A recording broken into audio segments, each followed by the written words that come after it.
hope you are having a blessed day. We are back with our next project, and it's going to be another Brenda special. We're going to be doing another potato chip block. This time I'm going to be using some beautiful Benartex fabric.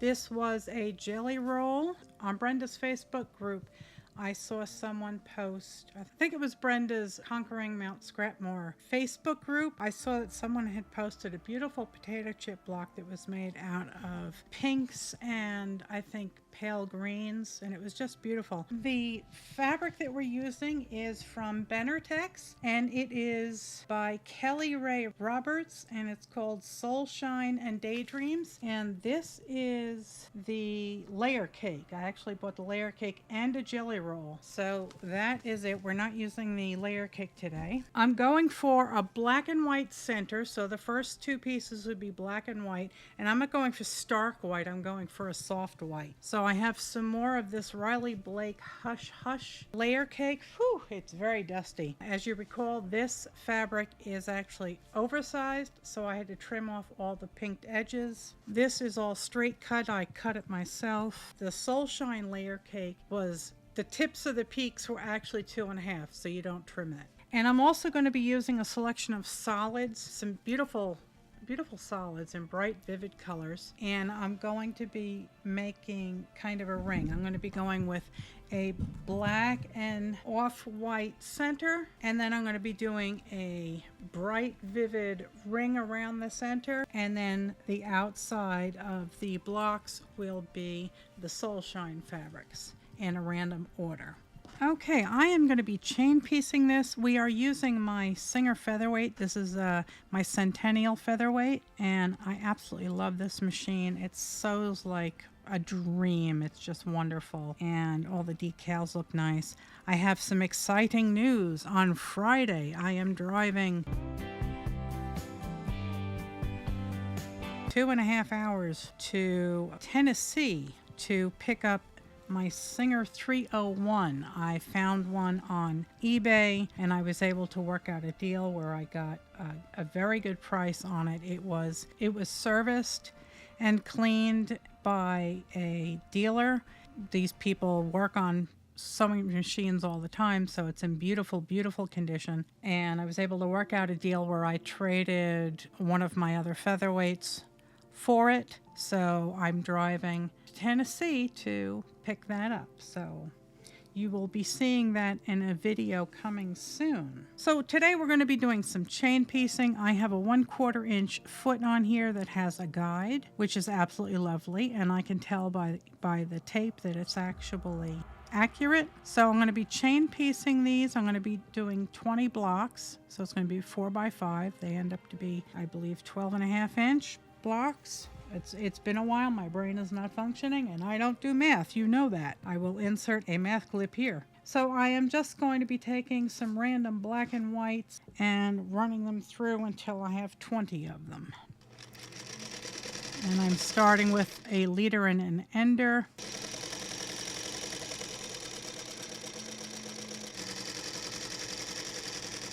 So I hope you are having a wonderful week. It is a cold day here on the mountains. It actually looks like it's going to snow. Don't think we're getting any snow. It rained all last week.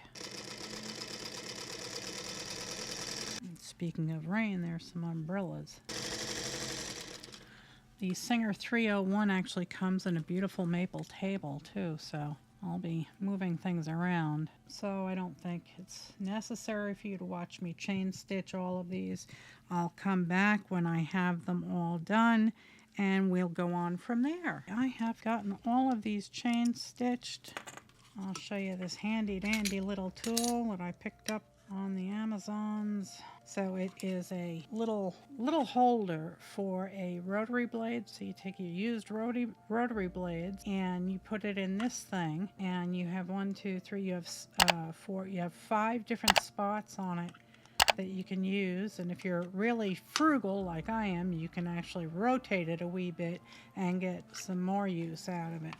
So I just take this like this, and I wasn't going to buy one, but I watched enough videos of enough folks doing chain stitching to realize that it really was a time saver, and it was also another way of using up used rotary blades to give them a little bit more life. Because if you're like me, you know, I no sooner put a new blade on and then I hit my ruler or something. That edge is absolutely ruined. Okay, so there we are with that, and now I'm going to finger press. I guess I'll finger press to the dark. Come to the dark side, we have cookies. Come to the dark side, we have cookies. Mr. Dinky has come to inspect, make sure I hit my 1/4 inch. Got to make sure that my seams meet his approval. Otherwise, I have to rip it all out and do it all over again. All right, Mr. Dinky? Couldn't figure out why my computer kept turning off. Dinky figured out a way to unplug it. You can always run this over to the iron if you feel the need, but finger pressing for me is fine. And this is, you know, it's all straight cuts, all simple cuts. There's no intersections that you have to deal with. So black is relative. I use this gray and an off-white, and then I used a black and white and the gray. You do you though. You pick the colors that you like. And this is so beginner friendly. I think that everyone should go. Well, first, I think you should all run over to Brenda's channel and subscribe and tell her Melissa sent you. Hello and welcome to Conquering Mount Scrapmore with Brenda. I'm Brenda. Definitely try this potato chip block. It's quick, it's easy. I can get the top done in one day. Okay, so now we are on to round 2. Now we're going to be using these beautiful solids. So the next piece is going to go on like this, then a piece like this, and then we're going to sew these 2 pieces together and sew them over here. 2 more pieces, sew them together, and they're going to go over here. All right, so that's the plan, and I'm sticking to it. So I'm going to grab 2 random pieces of the solids, and round 1 is sewing them top and bottom. So I'll do one with you, and then I will turn the camera off and I'll come back when I've got them done. And I'll do the bottom one so you can see it, and then I'll finish the rest. Okay, we're going to finger press again, and Mr. Dinky needs to inspect. Okay, and now we're going to put this piece on here like that.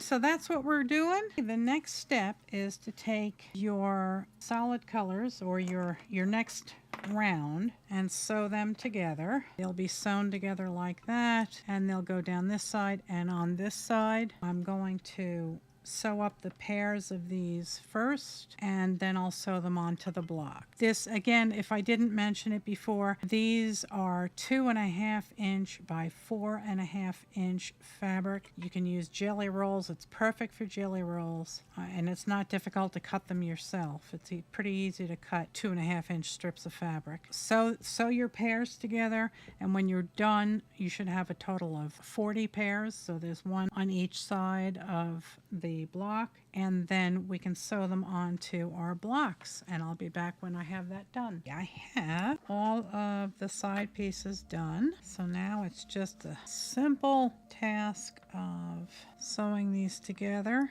on this side and then another one on this side.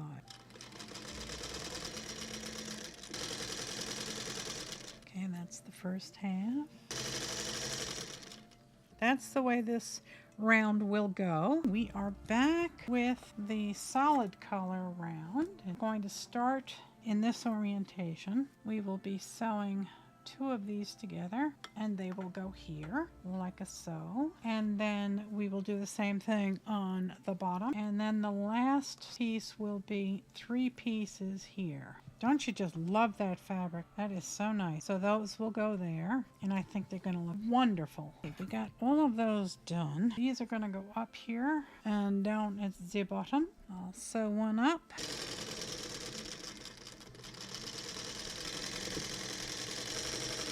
There we go. That is the next step. We are in the home stretch here. I have all of our blocks here, and I've got our last few pieces, our last strip set, I should say, and we are just gonna hit the gas and take off.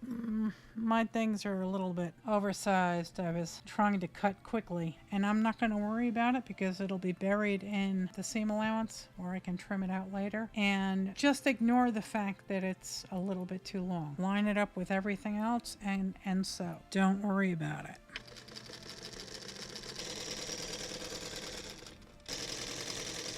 There is our blocks, and I think they look great. I love the colors. They're very bright and cheerful, and the black and white or the black and off-white gives it a nice little pop there in the center, and I think it helps make this ring stand out better. Hello there, YouTube. It is done. The blocks are not sewn together yet, but all the blocks are done. They're up on the wall, and I just love the colors. It's really bright. The quilt that inspired this was a muted kind of like a 30s pink and green. And it was really soft, very vintagey, and I didn't get that. I have a bad habit of always going for really bright and vivid colors. But it's done, and I like it. I like the way that the solid color squares rotate. One's a rectangle, and I don't know why I don't know why they're rectangles. Well, I know why they're rectangles. I don't do math. I like the appearance of the different shapes, and I think that's caused by the black and white centers. So it is done. It is another one on the pile. When you get a little closer, it softens up a wee bit. But I just love that soul shine fabric. Really pretty.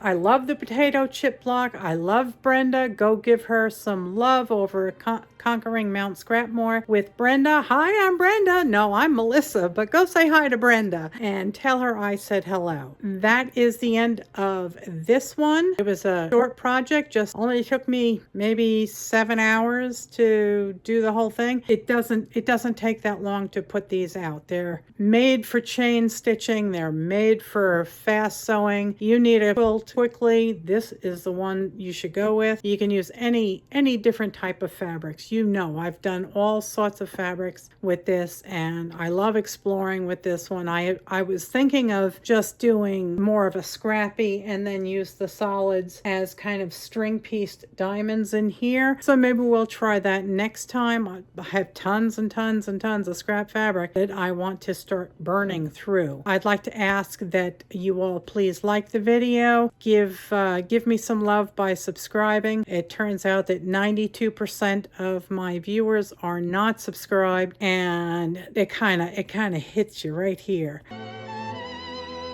So go ahead and hit that subscribe button. It's free, and it really helps me out, makes me feel like I'm loved. So, and on that note, I could use some love tomorrow. I've got to go see the surgeon. Don't know how that's going to turn out, but keep me in your thoughts and in your prayers. So that's it for today, and I want to thank you all so much for watching. I hope that you will come back by often and watch my next projects that I've got going, and that's it for now. Thanks so much for watching. I love you all. God bless. Good night, Elizabeth. Good night, John Boy.